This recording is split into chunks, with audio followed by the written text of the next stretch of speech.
Hi there, this is Cece Schatz, and you are listening to WGSN-DB Going Solo Network. And I am so glad to have you on the show here with us today. This is Going Solo with Cece, and those of you that don't know me, I am Cece Schatz. I'm the doyenne of relationships, sometimes fondly called the connector. I am the owner and founder of WGSN-DB Going Solo Network, which brings you all these wonderful talk shows that we're hoping that will not only encourage you, but stimulate you into this new horizon of being single and really launch you into possibly another world, maybe relationship building, really anything you want it to be. And that's what it's all about. We have wonderful shows here on WGSN-DB Going Solo Network that are really touching. I mean, some of them will not only touch your heart, but it'll touch your life, your career, your soul, whatever it takes you. So we hope that you'll enjoy them. I hope you will recognize each and every one, all of the wonderful hosts that give of their time to be able to broadcast each and every week.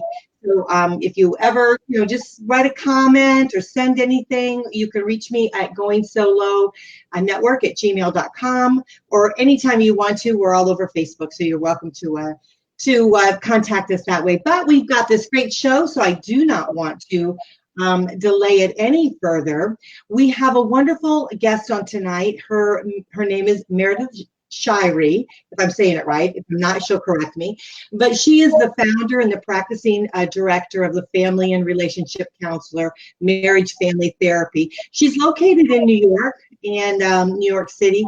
She really helps move those who are struggling in, I think, well, our topic tonight is going to be about abusive relationships. How can you trust yourself again after having an abusive relationship? So her specialty and those that she works with is really kind of, I think, unique, because you don't hear this very often, where they really truly understand that the patterns and the relationship patterns in your life really do affect the way we look at our lives today. And so she helps not only individuals, she helps couples. She has a practice where they focus on the therapy and they manage the conflict that's within them. So I love what she does. I want to bring her on board. Welcome, Meredith. Thank you for having me. Oh, it's great having you here. So tonight our topic is a little bit different. It's learning to trust yourself after an abusive relationship. So tell us a little bit about yourself and why did you decide to go into, family therapy, helping others to be able to move through in their lives? Right, yeah. So as you said, I am the founder and practice director of a psychotherapy practice here in Manhattan. If you hear a little background noise, it's because this is what we deal with practicing in New York. A couple little car honks. So I got into therapy really, I think, after my parents' divorce. My parents got divorced when I was about 16 years old, and I had a younger sibling. And so I kind of got used to mediating those adult relationships and conversations very early in life. And I found that I didn't actually find it draining. I mean, with the parents, maybe a little bit, but I actually enjoyed really having conversations with people about their relationships, about life and the impact of relationships on their life. And the thing that I find more and more is that the value of our relationships really determines the value of our lives. And we need powerful connections. We need meaningful connections. We're social bonding mammals. And so this is something that's so important, but it's also so hard for people. And it's hard for me too. So this is something that I just have found a passion in, and luckily get to do my dream job where I actually get to talk to people about these things every day. Oh, that's wonderful. And, I think it's so important that we share our journey so that those out there listening to us understand that not only do we, have the knowledge behind us to be able to help other people, but we also have that, that driven from within, because we've been there, done that type of a feeling. We know where they're at, where they feel. And so tonight's topic, and we're getting some feedback, so I do apologize for that. If you're listening and you're hearing that, you might not be able to hear it, but maybe so. We're having some bad weather here, so it's bleeding into some of the other areas that we have. But let's talk a little bit about learning to trust yourself. And so, is it normal to struggle with trusting yourself after the end of a relationship, especially if it was a difficult one? Or Sure, absolutely. I think that the end of a relationship can cause anyone to do some reflection and say, okay, how do I feel about me? How do I feel about me now that I'm not with this person? And what does this mean now? And it becomes especially so after the end of an abusive relationship. So especially if there's an abusive relationship in which not that both people were necessarily partaking in the abuse, but especially if you've had some emotional abuse, there's been a pattern of gaslighting. Those are usually indicative of relationships in which you really need to take the time, be reflective, and to learn about yourself and to find that trust within yourself again so that you don't actually go back and repeat this pattern. What we often find, and the unfortunate thing if you look at the statistics, is that people who have been victims of abuse tend to also be re-victimized again, which is heartbreaking, right? You think, okay, if you get out of this once, what happens and how have you gotten into this again? And part of it is because that lack of self-trust, and so then you tend to fall back into the same pattern. So this is why it's so important to really do that you work after that kind of a relationship. But this happens all the time. Yeah, you're absolutely right. It does happen, and it's just devastating because you start when you come out of the, oh, have we lost her? Oh no. Oh no, I think we might have lost her. Let's see. Meredith, are you there? I can hear you. Hello, Meredith. Hopefully you can hear me. Try to sign back in again. I do apologize. I'm terribly sorry, guys. You know what? It's really hard when the weather is so bad. I'm just going to try to send her a message. So, you see, I don't know if you can hear me. Hear and see you. Should I just maybe try again? So, but anyhow, so what we're talking about tonight, and a lot of us we've kind of gone down this road. If we've been into a relationship where we are, we've come from it, it's been an abusive relationship, and many times we don't necessarily realize that we've been into an abusive relationship. But then when we start looking back on some of the information that we've had to deal with, oh, let me see if she's back with us.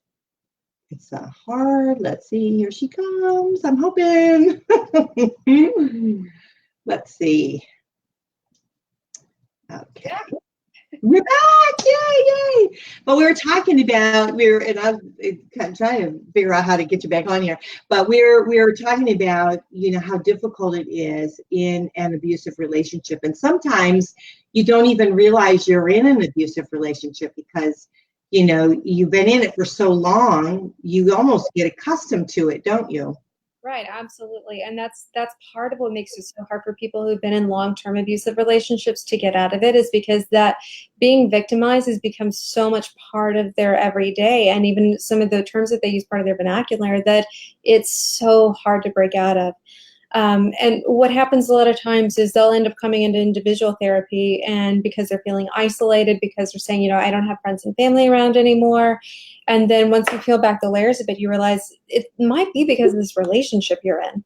But it's absolutely hard to get people to sometimes see that this is abuse. And it's tricky because we have to be careful, because we don't want to say things that are critical or that come across as shaming. And at the same time, you have to be pretty clear with the person to say, this isn't normal, this isn't okay, and it's not okay for you to take this kind of treatment from somebody else. I think that emotional abuse is one of those things that it's hard for people to detect sometimes, because when you have physical abuse, it's so easy to look at that. It's almost the difference in physical pain versus emotional pain, right? If you fall down and you scrape your knee or something, right, and you can see a scratch or blood or something like that, right, it's very easy to say, okay, my knee hurts and I can see why, right? Makes very clear sense. And emotional pain and emotional abuse is so much more complicated because it's not something you can necessarily see. And so sometimes when people say, well, but I can't see this, right, this person isn't hitting me, so it must not be that bad, right?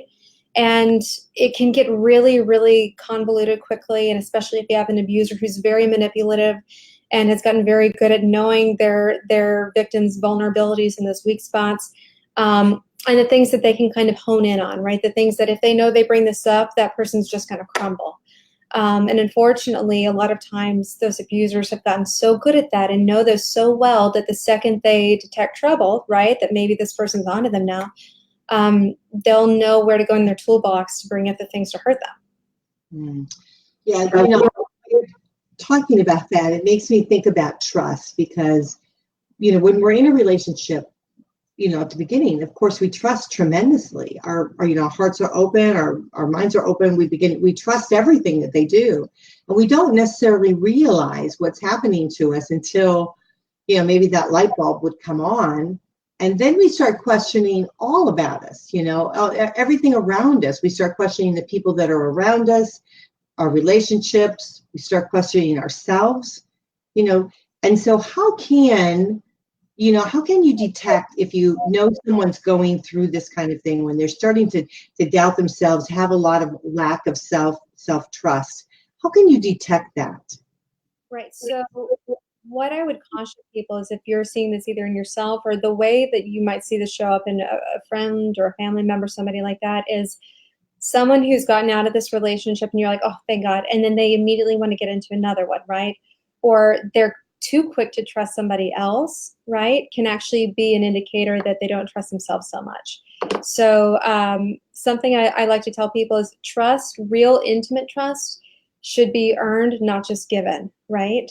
So that's why when you get into a new relationship, it's actually really important to make sure that, listen, the new stages when you're passionate and you're learning about this person, it's so exciting, but it's also so easy to let that kind of passion-less stage give you some blinders and make you feel almost too trusting. And so if you have a friend or somebody who's showing that too quickly, or something about it says, you're really jumping into this too quickly, you're really jumping in deep here, or it seems like maybe it's early for you to be trusting this person with whatever this information is that you're willing to give them, right?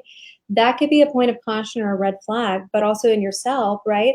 To remind yourself that, listen, if you've only known someone a short time, you're getting to know them, you don't know them intimately, right? And so they need to earn your trust. And that's also something that's indicative of self-respect, because self-respect is something that if you don't hold yourself to that, no one's going to give it to you. And so part of that is knowing that if someone's being intrusive, that if they're asking too much, when to set that boundary and to hold yourself to those boundaries, right? To hold yourself to that standard of respect. Again, not having that can be indicative of someone who doesn't trust themselves, or maybe is over trusting in other people, which is also indicative of a lack of self-trust. So a lot of the times you'll see this, it plays out interpersonally. So you'll see it in the way that somebody responds in a relationship. Interesting. Now, what would you say about patterns in our lives? And I know that you and your office are very good with regards to this, going back and looking at different patterns. And do you find that sometimes when you're looking at their past, you can kind of see this particular behavior, that it continues on? Yes, a lot of times you can.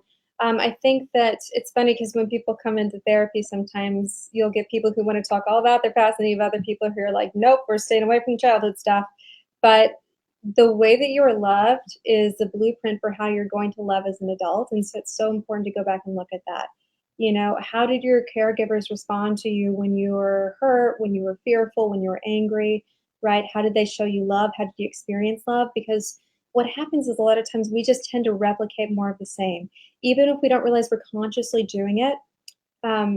We're sometimes even repeating it, not because we like that pattern, but because it's so familiar and it's what we're used to, that we tend to repeat what's familiar, even if we don't like it, which is what becomes maddening for some people and becomes this point of frustration, because they say, I don't like this thing that I'm doing, but I just keep doing it. Or, I'm always attracted to the same kind of person. I know they're bad for me, but gosh, why is it that they pull me in, right?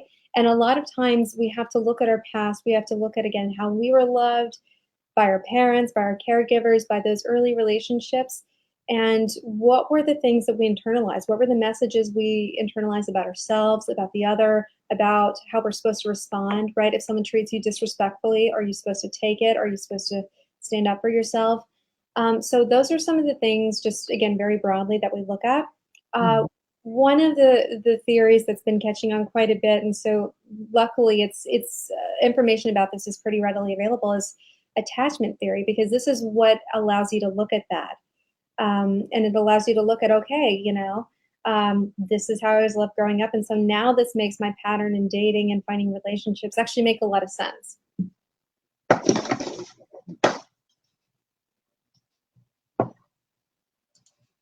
Absolutely. I totally agree with that.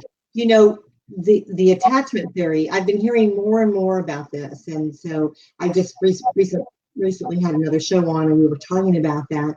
In a relationship, having sex too early, a lot of times for women, creates a sense of attachment. Not necessarily that it's really a good thing. I mean, it might very well be, but if you have sex too early in a relationship, women tend to be a little bit more, open, and they just tend to get a little bit more attached. Would you say that that's true or false?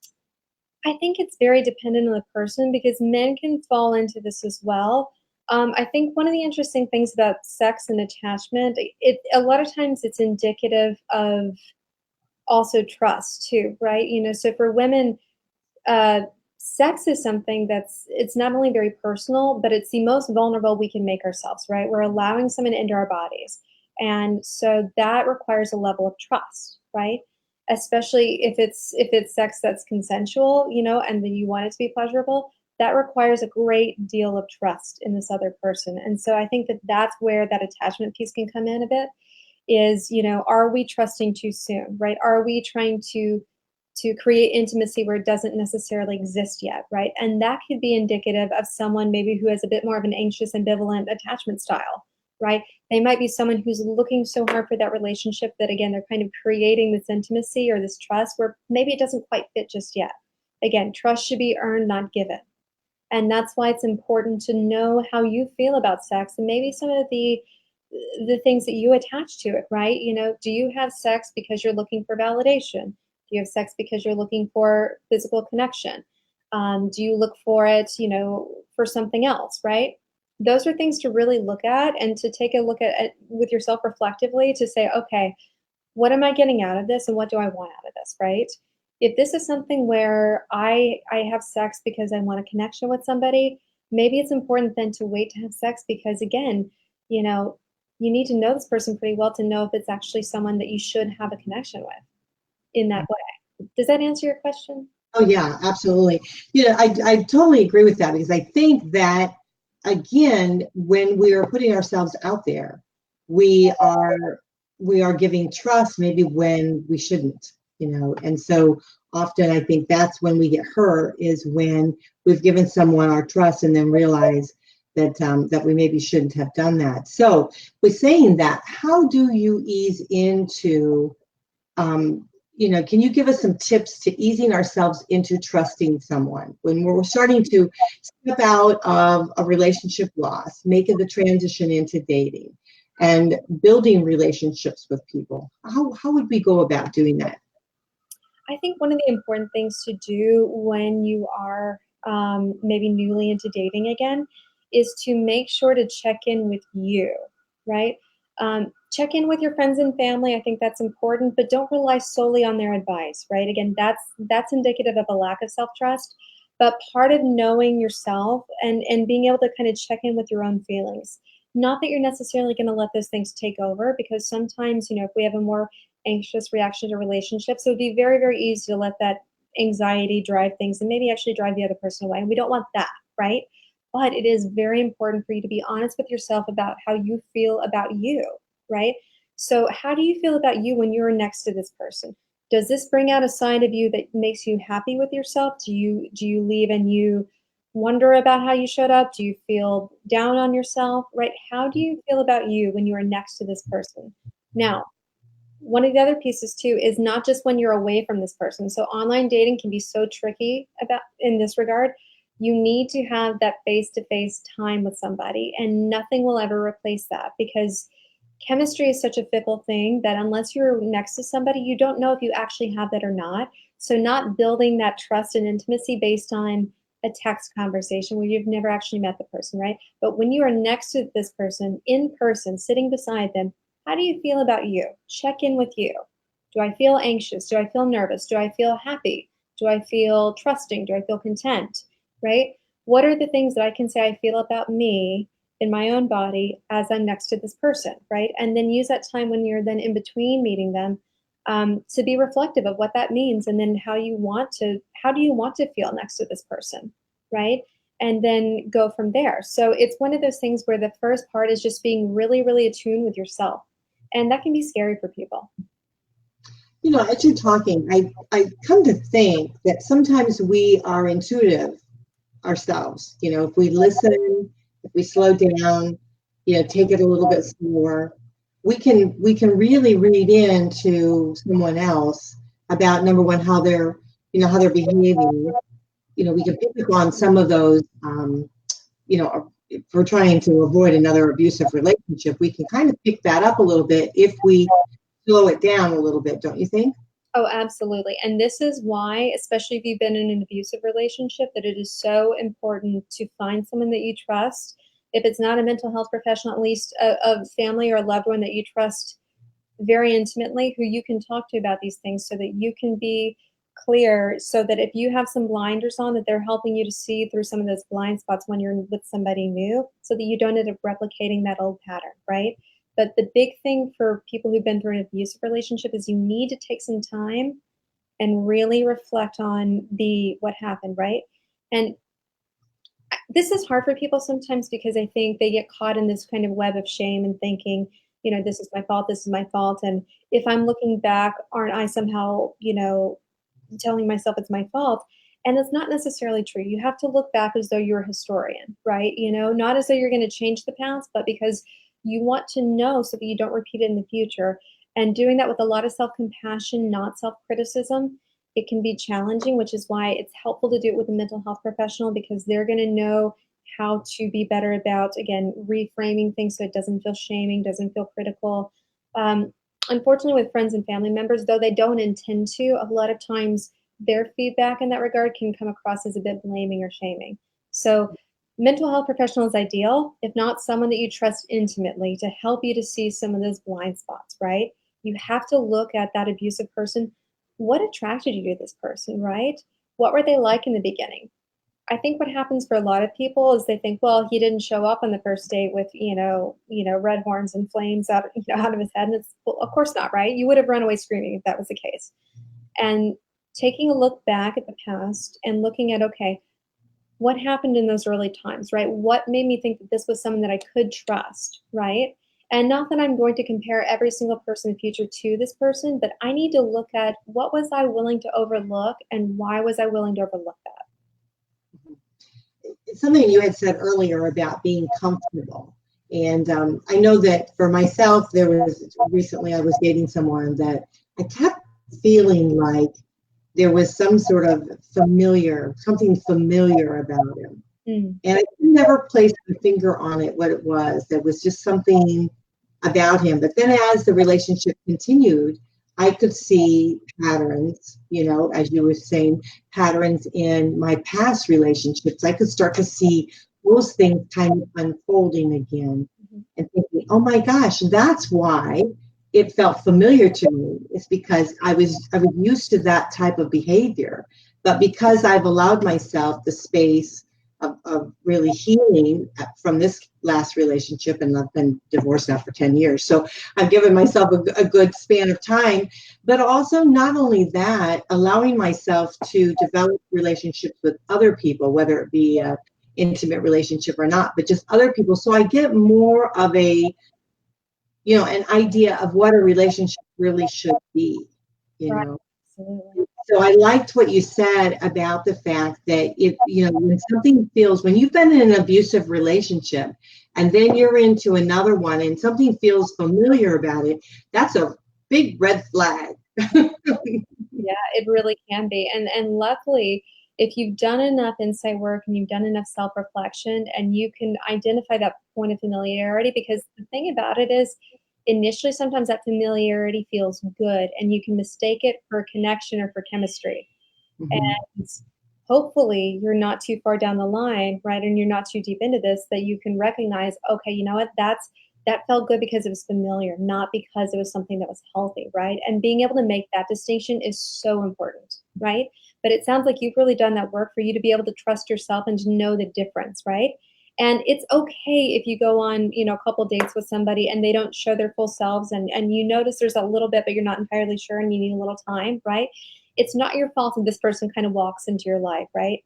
But taking some sense of agency and control, and when you can recognize it and then deciding to step away, right? That's what's important. Mhm. Absolutely.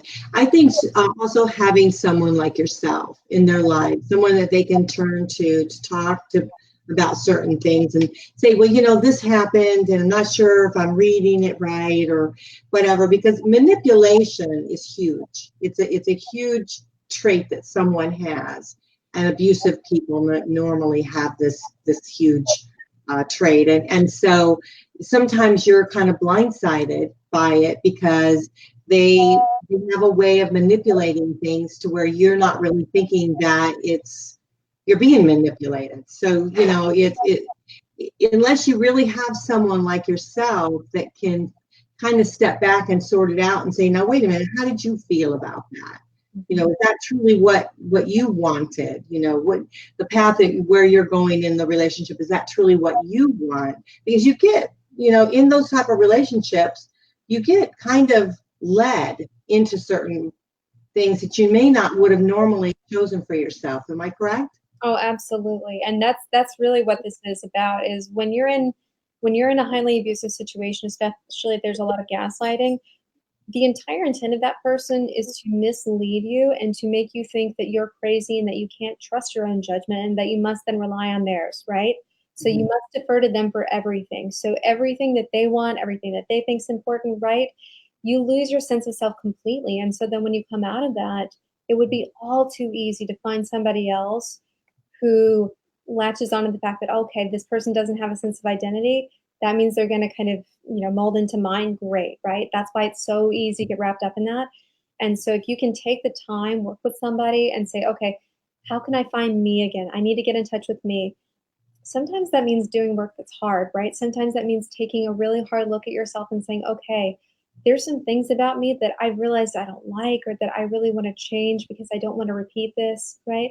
And it can be difficult, but what comes out of that is so much more empowering, right? Because then that sense of self is so grounded and is so concreted that no one's going to take that away from you. You wouldn't allow it, right? Because you had to do that really, really hard work. You know, I'll tell people going to therapy is kind of like going to a personal trainer. If you're not hurting a little bit when you left, I don't know that you're working hard enough. And sometimes you do leave and you feel good, but a lot of times it means doing some really hard work. But the end result is so worth it.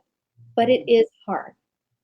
Yeah, I totally get that. And I can see that, with my own personal growth moving forward and building relationships with people, some have been very authentic and then some have not. And I have been able to step back and realize the difference, which before I don't think I could have. So I think what you're doing is really great. And how can we, as, friends and maybe family, how can we help someone if we see that they're struggling? What can we do to try to encourage them? Right. Well, if you see a friend or a family member and you can tell that their relationship patterns are maybe not benefiting them, right? You have to be really, really gentle and careful about how you say this to them. Because again, if this is someone who's been in a pattern of abusive relationships, they're so used to being criticized and shamed and told that their judgment is not good. That hearing something really negative, like, wow, you really pick these terrible relationships, that's going to be so shaming that it's just going to crumble them and it's not actually going to help. So what you have to do is you have to find ways to empower them and to reflect the good things about them, right? To remind them, you're worthy of love. You're worthy of healthy love. You're worth someone respecting you. And it seems like maybe you're in these relationships that these people don't respect you, but gosh, you're so deserving of respect. And it breaks my heart to see you not have that, because I see how valuable you are, right? So a lot of it is just empowering them to remind them that, again, you're worthy, you're lovable, you're valuable, so that they can start remembering that for themselves, so that eventually, hopefully, they're going to see this in this other person and say, you know what? I don't think you treat me with the respect I deserve. I don't think that you're valuing me in the way that I know I need to and deserve to be valued. So that's a big part of it. Again, if you're going to reflect to them that maybe you're not a fan of the relationship they're in or their patterns, you have to be very, very gentle and make sure you're sending the message that this is coming from a place of love, and because you want the best for them, right? Not that you're trying to shame them, because again, it can be re-traumatizing even for people who've been through this or been through it for a number of years. And they're used to being told that their judgment isn't worth anything, right? That they're worthless, that they're not lovable. So empower, empower, empower, and be compassionate, right? Be empathetic. Sometimes that means taking some space and not necessarily going and saying, well, I would never get into a relationship like that, right? And being patient with them. If they come to you and they're sharing about a relationship that they're unsure of, and you hear it and you think, oh my gosh, this is really not a healthy relationship, right? Instead of immediately going to the judgment and to the advice, making some space and just hearing them, right? You can be reflective of the things you hear about them, the way that they're feeling, without attacking the other person's behavior. So that again, if you attack the other person's behavior, you're going to send them right back into it, you know? But if you can be reflective and empathetic of the things that you are hearing your friend or loved one say and feel, that might be something that helps them to see, wow, I really have been really anxious, or I have been really depressed lately, or, I have been not showing up in my friendships the way I want to, right? Or, yeah, I have felt really sad and down and just, mistrusting of people, right? Being reflective of that part rather than the other person's bad behavior can help them to start coming into a little bit of cognizance about it themselves. That's very good advice. Now, when we're trying to move forward in our lives, but we just keep hearing that little voice, all that negativeness that's been dealt for over the years, how would you say we could go about kind of turning that and kind of quieting that voice that we have, that internal voice that we have? Yeah, gosh, that's so hard, right? I mean, we all catch ourselves. I mean, as much work as I'm sure as, I know I've done, I'm sure you've done too, right?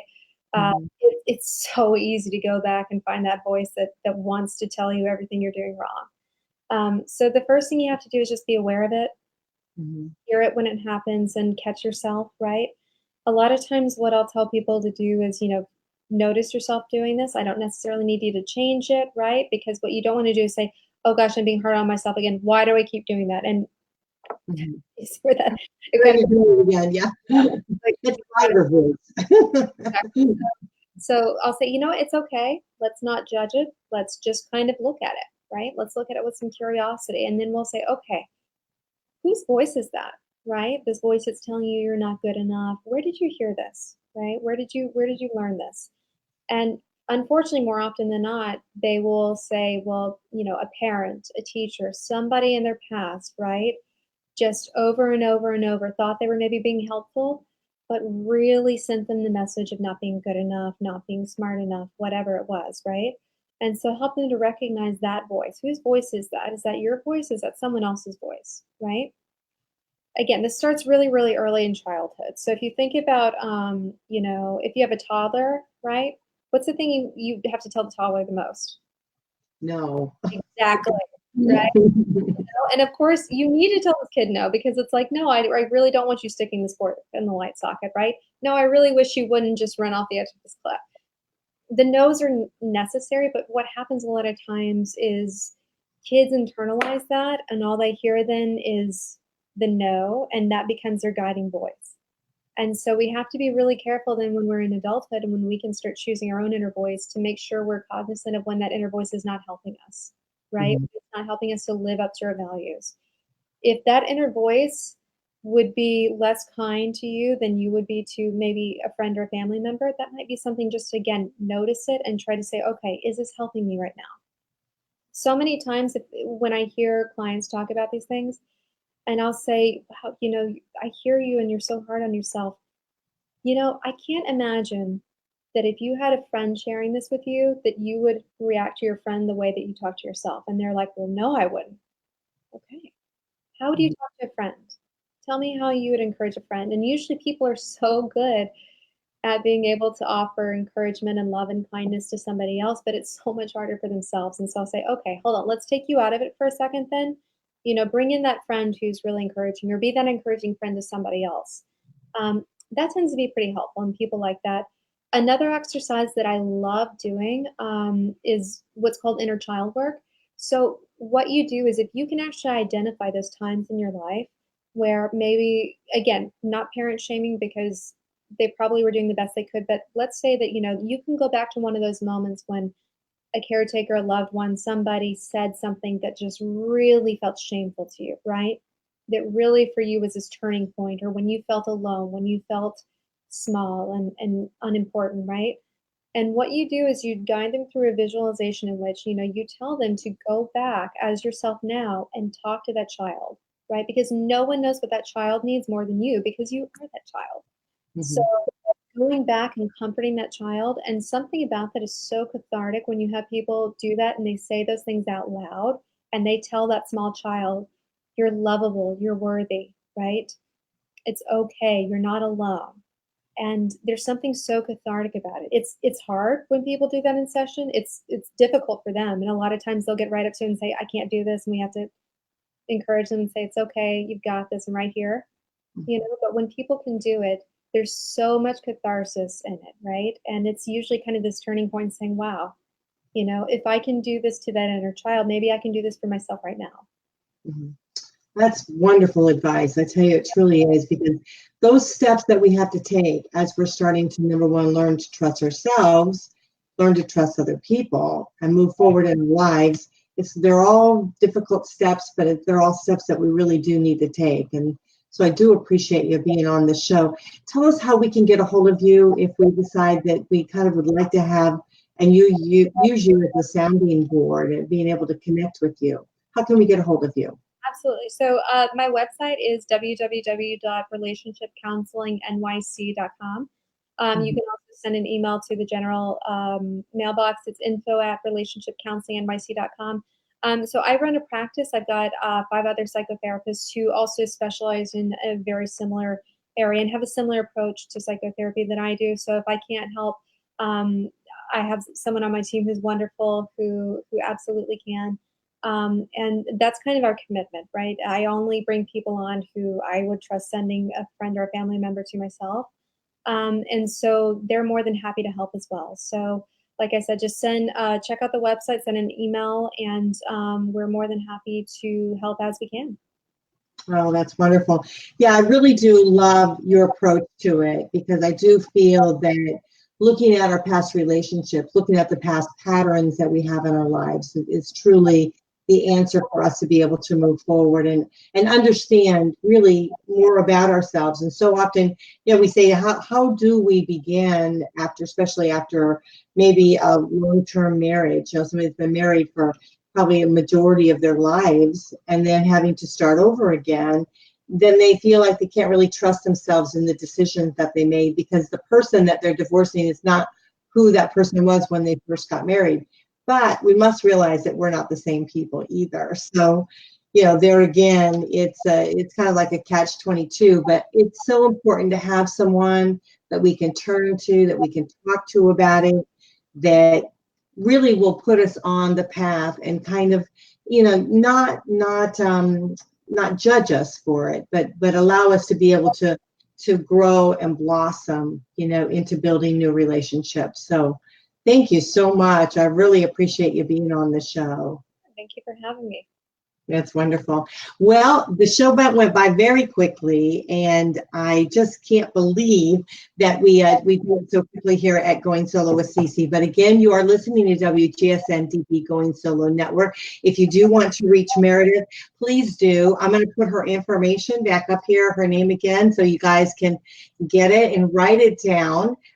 Because it's very important. Even though she's in New York, she's just a phone call away or Skype away. I mean, with the world of internet, we can do just about anything nowadays. So we want you guys to be able to connect with the guests that we have on so that you can move forward in your life. And that's what it's all about. So we are so pleased and honored to have you with us here each and every week. And again, this is Cece Schatz. You're listening to Going Solo with Cece, and you're on WGSN-DB Going Solo Network. We are the #1 singles internet talk station, and we're proud of it. Talk to you later. See you next week. Bye for now.